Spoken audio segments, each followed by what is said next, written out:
কিরে বাজান, এত রাত হয়ে গেছে, তুই এখনো ঘুমাস নি কেন? কাল একটা টেস্ট পরীক্ষা আছে বাবা, কিছু পড়া বাকি আছে। তুমি এখনো ঘুমাওনি কেন?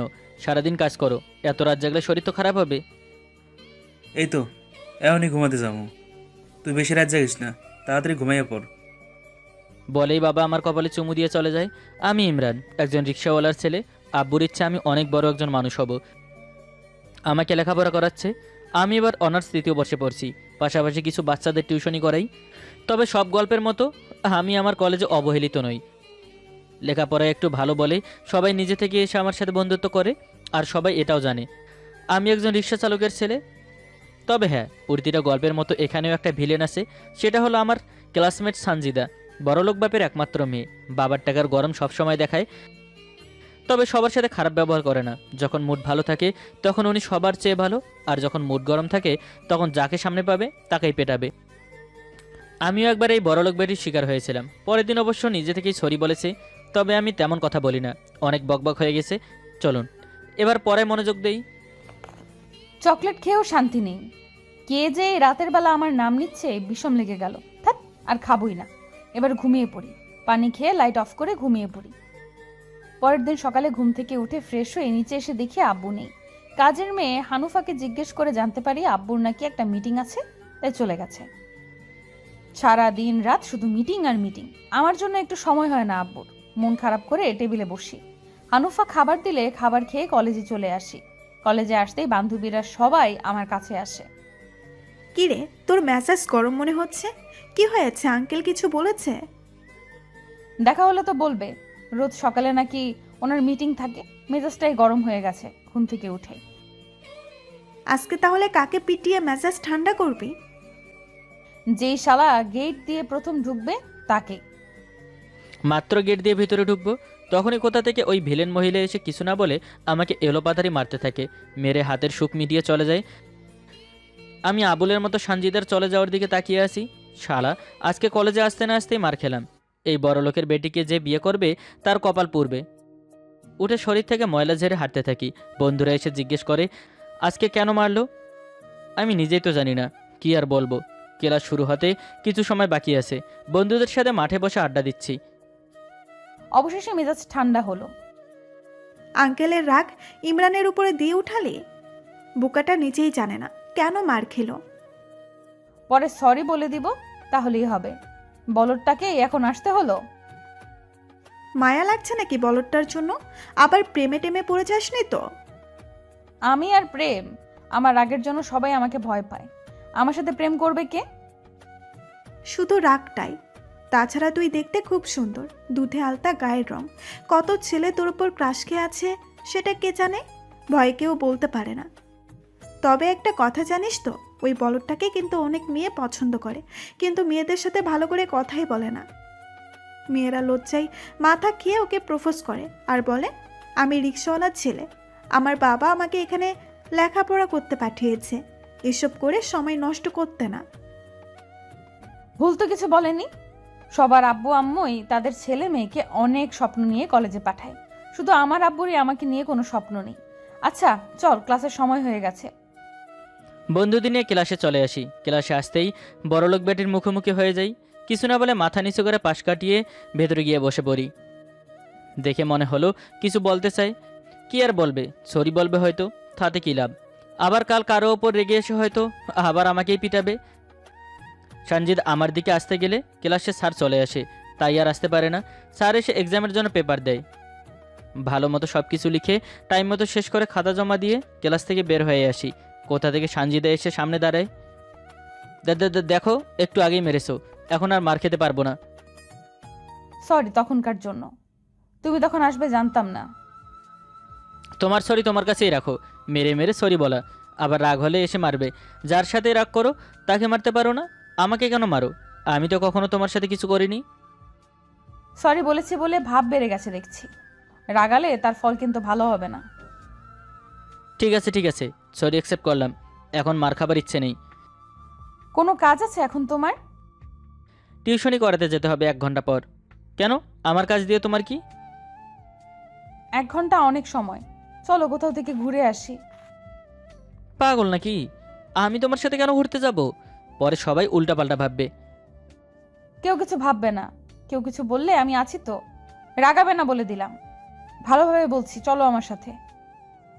যেতে পারি, তবে আগেই বলে দিচ্ছি, যদি কিছু খাওয়া হয় ঘুরতে গিয়ে, তাহলে আমার টাকা আমি দিব। আমি ঠিক আছে বলে ইমরানকে নিয়ে কলেজ থেকে বের হয়ে গাড়ির কাছে এসে গাড়িতে উঠে বসি। ইমরানও গাড়িতে উঠে বসে। এরপর আমি গাড়ি স্টার্ট দিয়ে ড্রাইভ করতে থাকি। কিছু সময়ের মধ্যে চলে আসি নদীর পাড়ে। এক পাশে গাড়ি রেখে দুজন গাড়ি থেকে নেমে পড়ে এসে বসি। ইমরান কিছুটা দূরত্ব রেখে বসে। আচ্ছা, হঠাৎ তোমার বান্ধবীদের রেখে আমাকে নিয়ে কেন আসলে? ইচ্ছে হলো তাই। জানো ইমরান, এই নদীর পাড়ে আসলে মনটা ভালো হয়ে যায়। তোমার বাবা তো বিশাল বড় লোক, তোমাদের মনে তো টাকা দেখলেই ভালো হয়ে যায়। আর এসব তো আমাদের মতো গরিবের জন্য। টাকা হলে সুখ হয়, মনে শান্তি থাকে। এই কথা তোমায় কে বলেছে? না, তা নয়, জানি তোমার বাবা না হয় সারাক্ষণ কাজে থাকে বিজি। তোমার মা কি তোমায় সময় দেয় না? আমার মা নেই, অনেক বছর আগেই মারা গেছে। ও সরি, আমি জানতাম না। না, আমি কিছু মনে করিনি, তুমি জানলে তো আর বলতে না। আচ্ছা, এই যে আমি তোমাকে অকারণে মারলাম, তোমার রাগ হয়নি আমার উপর? রাগ হলেও কিছু করার নেই, এখন আসতেও ইচ্ছে হয়নি, কিন্তু আসতে তো হলো। কেন? আমি কি খুব খারাপ ইমরান? না, অতটাও খারাপ নও, সত্যি বলতে তুমি অনেক ভালো, শুধু রাগটা একটু বেশি। আমি ভালো এটা তোমায় কে বললো? যে গরিব মানুষের কষ্ট দেখলে এগিয়ে যায়, সে আর যাই হোক খারাপ হতে পারে না। আমি নিজে তোমায় গরিব মানুষকে সাহায্য করতে দেখেছি। ওসব কিছু না। আচ্ছা, তোমার কথা বলো, বাসায় তোমার আব্বু ছাড়া আর কে আছে? মাকে জন্মের পর হারিয়েছি, বাবাই ছোট থেকে মানুষ করেছে। বাবা লেখাপড়া জানতো না তো, তাই চাচারা বাবাকে ঠকিয়ে সব কিছু লিখে নিয়ে আমাদের বাসা থেকে বের করে দেয়। তবে আমার বাবা হারতে শিখেনি, আমাকে নিয়ে শহরে এসে যোদ্ধার মতো লড়ছে, আমার জন্য দিনরাত কষ্ট করছে। তবে একটা বিষয় কি জানো, যতই কষ্ট হোক বাবা আমাকে বুঝতে দেয় না। তার কাজের মাঝেও আমার জন্য সময় বের করে, আমার সাথে গল্প করে। সত্যি বলতে বাবা কখনো আমাকে মায়ের অভাবই বুঝতে দেয়নি। আমাকে তোমার বাসায় নিয়ে যাবে? তোমার আব্বুকে দেখতে খুব ইচ্ছে করছে তোমার কথা শুনে। কাল তো শুক্রবার, কলেজ বন্ধ, চলে এসো তাহলে। ঠিক আছে, আসবো। কাল সকালে আমি তোমাদের বাসায় আসছি তাহলে। আমি ঠিক আছে বলি, আরও কিছু সময় গল্প করে দুজনে উঠে বসি, খেয়ে গাড়িতে উঠে বসি। সঞ্জিতা আমাকে আমার বাসায় নামিয়ে দিয়ে চলে যায়। আমি বাসায় এসে ফ্রেশ হয়ে দুপুরে খাবার খেয়ে চলে আসি টিউশনি করাতে। বাসায় এসে দেখে আব্বু হল রুমে বসে ল্যাপটপে কাজ করছে। আমি কথা বলতে গেলে আব্বু বলে একটু বিজি আছি, পরে কথা বলছি। মন খারাপ করে রুমে চলে আসি, চেঞ্জ করে শুয়ে পড়ি। সারাদিনেও আর রুম থেকে বের হইনি। সন্ধ্যায় আমি বই নিয়ে পড়তে বসি। বাবা বাসায় এসে আমার রুমে এসে বলে, মেয়েটা কে ইমরান? কোন মেয়ে বাবা? যার সাথে নদীর পাড়ে বসেছিলি? ও, তুমি সঞ্জিতের কথা বলছো? ও আমার ক্লাসমেট, বললো ঘুরতে যাবে, তাই গিয়েছিলাম। তুমি কোথায় ছিলে? আমাকে দেখলে কাছে আসলে না কেন? আমি জিজ্ঞেস করছি মেয়েটা তোর কি হয়? বাবা, আমার কিছুই হয় না, তুমি যা ভাবছো তা কিছুই না। কালও আমাদের বাসায় আসবে, তোমাকে নাকি দেখতে ইচ্ছে করছে, আমিও আসতে বলেছি। তুই আমার কাছে কিছু লুকাইতেছিস তো না তো? বাবা, আমি কি কখনো তোমায় মিথ্যে কথা বলেছি? বলো। না, তা কস নাই। আচ্ছা পর তাইলে। আমি তাইলে কালকে রিক্সা নিয়ে বেরোবো না। আমি ঠিক আছে বলতেই বাবা চলে যায়, আমি আবার পড়তে থাকি। পরের দিন সকালে ঘুম থেকে উঠে ফ্রেশ হয়ে হানুফাকে ডেকে হানুফা আমাকে শাড়ি পরিয়ে দেয়। আমি হানুফাকে বলি আমার ফিরতে সন্ধ্যা হবে। আব্বু আমার কথা জিজ্ঞেস করলে যেন বলে বন্ধুর বাসায় গিয়েছি। বাসা থেকে বের হয়ে গাড়ি না নিয়ে রিক্সা নিয়ে রওনা দিই ইমরানের বাসার দিকে। কিছু সময়ের মধ্যে চলে আসি ইমরানের বাসায়। কলিং বেল দিতেই একজন মুরব্বী এসে দরজা খুলে দেয়। আমি ওনার পা ছুঁয়ে সালাম করি। বাইচে থাকো মা। তুমি কি ইমরানের বন্ধু? জি আঙ্কেল, আপনি নিশ্চয়ই ইমরানের আব্বু? হ মা, আমি ইমরানের আব্বা। আহো মা, ভিতরে আহো। মাত্র নাস্তা করতে বসেছি, তখনই সানজিদা আসে। এত সকালে আসবে এটা আমি ভাবিনি। আহো মা, নাস্তা করবো আমাগুলোকে। তোমাকে মতো নামি দামি খাবার তো নাই, ডিম আর রুটি বানাইছি। আমি খেতে পারি যদি আপনি আমাকে নিজ হাতে খাইয়ে দেন আঙ্কেল। আমি গরিব মানুষ, তোমার মতো বড় লোক মানুষে কিভাবে খাওয়াই দেই? বাবার কাছে মেয়ে কি কখনো বড়লোক আর গরিব হয় আঙ্কেল? আচ্ছা মা, আমি তোমারে খাওয়াই দিতেছি। বাবা সানজিদাকে খাইয়ে দিতে থাকে। এটা কি আমি ঠিক দেখছি? একদিনে বাবার সাথে এত মিল হয়ে গেছে, বেশি কিছু না ভেবে খাবার খেতে থাকি। হঠাৎ সানজিদার দিকে তাকাতেই দেখি ওর চোখ থেকে পানি পড়ছে। বাবা বিষয়টা লক্ষ্য করলো। কি হয়েছে মা তোমার? খাবার কি বেশি ঝাল হয়ে গেছে? না আঙ্কেল, খাবার ঝাল হয়নি। আসলে কখনো আব্বু নিজের হাতে খাইয়ে দেয়নি, তাই আব্বুর হাতে খেতে কেমন হয় জানতাম না। তবে আজ আপনার হাতে খাবার খেয়ে মনে হচ্ছে পৃথিবীর সব সুখ পেয়ে গেছি। পাগল মাইয়া, এখন থেকে তোমার যখনই ইচ্ছে হইব তুমি চলে আবে এনে। আমি মাথা নেড়ে হ্যাঁ সূচক জবাব দেই। খাবার শেষে তিনজন অনেক সময় গল্প করি। সকাল গড়িয়ে দুপুর, দুপুর গড়িয়ে বিকেল হয়ে গেছে। আজকের এই দিনটা আমার সারা জীবন মনে থাকবে। এতটা সুখী নিজেকে কখনো মনে হয়নি এর আগে। ইমরানকে আঙ্কেল বলে আমায় বাসায় পৌঁছে দিতে। বাসা থেকে বের হয়ে ইমরান একটা রিক্সা নেয়। দুজনে উঠে বসি। Thanks Imran, thanks for what? এত সুন্দর একটা দিন উপহার দেবার জন্য। বিশ্বাস করো, আজকের মতো এত আনন্দে আমি কখনোই কাটাইনি। আমাদের মতো গরিবের ঘরে আবার আনন্দ? সে যাই হোক, বাবা তো তোমাকে পারমিশন দিয়ে দিয়েছে, যখন ইচ্ছা হবে চলে এসো। ইমরানের কথার জবাবে আমি মৃদু হাসি। এরপর দুজনের মাঝে নীরবতা বিদ্যমান। কিছু সময়ের মধ্যে বাসার সামনে চলে আসি। ইমরান আমাকে পৌঁছে দিয়ে চলে যায়। আমি বাসার ভেতরে এসে চেঞ্জ করে শুতেই মোবাইলটা বেজে ওঠে। মোবাইল হাতে নিয়ে দেখি চুমকির নাম্বার। কল রিসিভ করতেই চুমকি বলে, কি রে, ইমরানের সাথে কি রিলেশন শুরু হয়ে গেছে নাকি? মানে কি? কথার আগামাথা কিছুই নেই, সোজা এই কথা কেন? আব্বুর সাথে বাজারে গিয়েছিলাম, আসার সময় তো দেখলাম ইমরানের সাথে রিক্সা করে ঘুরছিলি। কাহিনী কি বান্ধবী? এরপর আমি আজকে সকাল থেকে শুরু করে বাসায় আসা পর্যন্ত সব বলি চুমকিকে। তাহলে তো ভালোই। আচ্ছা সত্যি করে বলতো, তুই কি ইমরানের প্রেমে পড়েছিস? জানি না, তবে আজকের মতো করে বাকিটা জীবন কাটাতে চাই। তাহলে তো ইমরানের বাসায় পার্মানেন্ট থাকতে হবে। মনের কথা বলেছিস ইমরানকে? দেখা যাক কবে বলতে পারি। আচ্ছা শোন না, খুব ঘুম পাচ্ছে, পরে কল করব বলে কল কেটে ঘুমিয়ে পড়ি। মায়াটা অনেক ভালো, তাই না রে বাজান? তুমি হঠাৎ সানজিদের কথা কেন বলছো বাবা? না এমনি আর কি, মায়াটার মনে অনেক কষ্ট। ওরা বড়লোক বাবা, ওদের কষ্ট টাকা দিয়ে দূর করা যায়। বাবা আর কিছু না বলে চলে যায়। আমি জানি বাবা কি বলতে চেয়েছে, কিন্তু এত বড় স্বপ্ন দেখার সাহস আমার নেই। আকাশের চাঁদ দূর থেকে দেখতেই সুন্দর, কাছে থেকে ছুতে গেলে মাটিতে মুখ থুবড়ে পড়তে হবে। সব চিন্তা বাদ দিয়ে পড়তে বসি। পরের দিন কলেজে এসে গেট দিয়ে ভেতরে ঢুকতে গেলে দেখি আব্বু দাঁড়িয়ে আছে। আমি কাছে যেতেই আব্বু আমাকে জড়িয়ে ধরে কান্না করে দেয় আর বলে, আমাকে তুই মাফ করে দে মা। আমি তোকে কখনো বুঝতেই চাইনি। সব সময় কাজ নিয়ে এতটা ব্যস্ত থেকেছি, তোর জন্য সময় বের করিনি। তবে আজ থেকে কাজ পরে, আগে আমার মেয়ে। আব্বুর হঠাৎ এসব কেন বলছে বুঝতে পারছি না, তবে আব্বুর কথা শুনে খুব আনন্দ লাগছে। আব্বু নিজের ভুল বুঝতে পেরেছে। আমার মাথায় হাত বুলিয়ে দিয়ে বলে ক্লাস শেষ হলে বাসায় চলে যেতে, একসাথে আজকে লাঞ্চ করবে। আমি আজ খুব হ্যাপি। আব্বু চলে গেলে আমি চুমকির কাছে গিয়ে ওকে জড়িয়ে ধরে ঘুরতে থাকি। কি রে, তুই কি পাগল হয়ে গেলি নাকি? আর একটু হলে মাথা ঘুরে মাটিতে পড়বো। ছাড় আমাকে। আমি আজ অনেক হ্যাপি। আব্বু আমার সাথে কথা বলতে কলেজে এসেছিল, তার ভুলগুলো বুঝতে পেরেছে। এসব কিছু ইমরানের জন্য সম্ভব হয়েছে। ইমরানের জন্য মানে? ঠিক বুঝলাম না। ইমরান কলেজে আসার আগে তোর আব্বুর অফিসে গিয়েছিল, আমিও সাথে ছিলাম। একটু আগের কথা। আঙ্কেল, আপনার সাথে আপনার মেয়েকে নিয়ে কিছু কথা বলার ছিল। আঙ্কেল জিজ্ঞেস করে আমি কে। আমার পরিচয় দিতে আঙ্কেল বলে, কি বলবা বলো। আঙ্কেল, আপনি কি জানেন আপনার মেয়ে আপনার থেকে এসব টাকা দামে গিফট পেয়েও খুশি না? আপনার থেকে একটু সময় চায়, আপনার সাথে কিছু মুহূর্ত থাকতে চায়, আপনার আদর স্নেহ আর একটু ভালোবাসা চাই।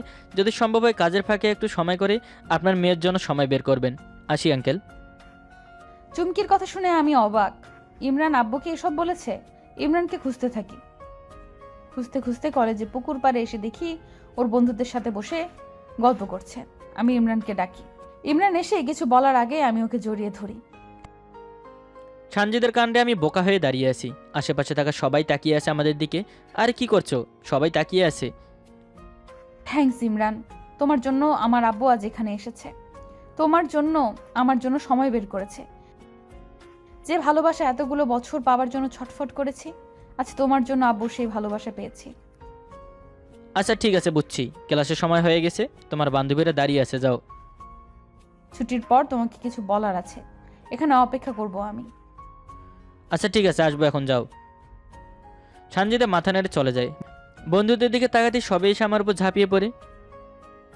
আমি ক্লাস শুরু হবে বলে ক্লাসে চলে আসি। কলেজ ছুটির পর কলেজের পুকুর পাড়ে এসে দেখি সানজিদা দাঁড়িয়ে আছে। বলো, কি এমন কথা বলার আছে? বলবো, তবে তোমার কাছে যা চাইবো তা কিন্তু দিতে হবে। যদি আমার সাধ্য থাকে অবশ্যই দিব, বলো কি চাও? আমি তোমাকে চাই ইমরান, তোমার সাথে যতটা সময় থাকি ততটা সময় পৃথিবীর সবচেয়ে সুখী মানুষ আমি হই। তোমার বাসায় যাবার পর যে সুখ আমি পেয়েছি, সেই সুখটুকু সারা জীবন চাই। তুমি যা চাইছো সেটা কখনোই হবার নয়। এসব সিনেমা কিংবা গল্পে মানায় ধনী আর গরিবের প্রেম আর বিয়ে, বাস্তব অনেক কঠিন। তোমার বাবা এসব কখনোই মানবে না, আর আমিও চাই না এসব। আমি এসব ধনী গরিব বলে কিছু মানি না, আর আমি সিনেমা কিংবা গল্পও দেখি না। বাস্তব কি সেটা আমি জানিও। তুমি আমার হলে আমি পুরো পৃথিবীর সাথে লড়তে পারবো। বলা খুব সহজ, কিন্তু করা খুব কঠিন। তোমার বাসা দারোয়ান হবার যোগ্যতাও আমার নেই, আর তুমি আমাকে তোমার বাড়ি জামাই করার স্বপ্ন দেখাচ্ছ। আমি সেই স্বপ্ন দেখতে রাজি না সানজিদা, যে স্বপ্ন শুধু কষ্ট দেয়। আমার বাবা কিভাবে আমাকে মানুষ করেছে সেটা তোমাকে বলেছি। আমাকে নিয়ে আর আমার বাবার স্বপ্নগুলো আমি নষ্ট করতে পারবো না। I am sorry. বলেই ইমরান চলে যায়। কি ভাবছেন আমি এখানে বসে কান্না করব? মোটেও না। আব্বুকে বলেই এই মিস্টারকে আমার বর করব। বাসায় এসে দেখি আব্বু বসে আছে। আব্বু আমাকে ফ্রেশ হয়ে আসতে বলে। আমি গিয়ে ফ্রেশ হয়ে এসে দেখি আব্বু টেবিলে খাবার সার্ভ করছে। আব্বু আমাকে চেয়ারে বসিয়ে দিয়ে নিজ হাতে খাইয়ে দিতে থাকে। আমার চোখে আনন্দে পানি চলে আসে। এই দিনটার জন্য কত অপেক্ষা করেছি। আব্বু চোখের পানি মুছে দিয়ে বুকে জড়িয়ে ধরে। এরপর খাওয়া শেষে আব্বু সোফায় বসে আমাকে আব্বুর কোলে মাথা রেখে শুতে বলে। আমি আব্বুর কোলে মাথা রেখে শুয়ে পড়ি। আব্বু আমার মাথায় হাত বুলিয়ে দিতে থাকে আর অনেক কথা জিজ্ঞেস করছে। আমিও আব্বুর কথার উত্তর দিতে দিতে একসময় ঘুমিয়ে পড়ি। দেখতে দেখতে অনার্স মাস্টার শেষ হয়ে যায়। এর মধ্যে সানজিদের সাথে খুব একটা কথা হয়নি। মাস্টার শেষ করে একটা জব পেয়েছি। বাবাকে এখন আর রিক্সা নিয়ে বের হতে দেয় না। একদিন অফিস থেকে বের হয়ে এসে দেখি সানজিদা ওর আব্বুকে নিয়ে আমাদের বাসায় এসেছে। একটু অবাক হলাম আঙ্কেলকে দেখে। আঙ্কেলের সাথে কুশল বিনিময় করি। উনি তোর আর সানজিদা মামুনের বিয়ের কথা কইতে আইছে। তোর কাছে জিজ্ঞাসা না করে তো আর কিছু কইতে পারি না আমি। আঙ্কেল বলে সানজিদ আমার সম্পর্কে সব বলেছে ওনাকে, আর আঙ্কেল ওনাকে ওই দিনের পর থেকে আমাকে পছন্দ করে। বাবার দিকে তাকিয়ে বুঝতে পারি বাবাও এটাই চায়। আমি বাবাকে বলি তুমি যা বলবে তাই হবে বাবা। সানজিদার মুখে খুশি ফুটে ওঠে। আমি রুমে চলে আসি। দরজা বন্ধ করতে গেলে সানজিদা রুমে ঢুকে পড়ে। তুমি এখানে কেন? বাবার আঙ্কেল কি ভাববে? কিছুই ভাববে না। বলেছিলাম না তোমার জন্য সবার সাথে লড়তে পারবো। তুমি কি ভেবেছিলে? তুমি না বলেছো বলে আমি ভুলে গেছি তোমায়? এখন স্বপ্নে আছো তো তাই বুঝতে পারছো না। বিয়ের পর যখন অভাবে দিন কাটাতে হবে তখন বুঝবে। এত কথা কেন বলো? আমি নিজেকে সব কিছুর সাথে মানিয়ে নিতে পারবো। তুমি শুধু আমাকে তোমার বুকে রেখো। বলে সানজিদা আমাকে জড়িয়ে ধরে। ভালো তো আমিও ওকে বাসি, কিন্তু আমার অবস্থান কখনো সেটা বলার সাহস দেয়নি। তবে আজ আর কোনো বাধা নেই। পরম যত্নে সানজিদাকে আমার বুকে জড়িয়ে নেই।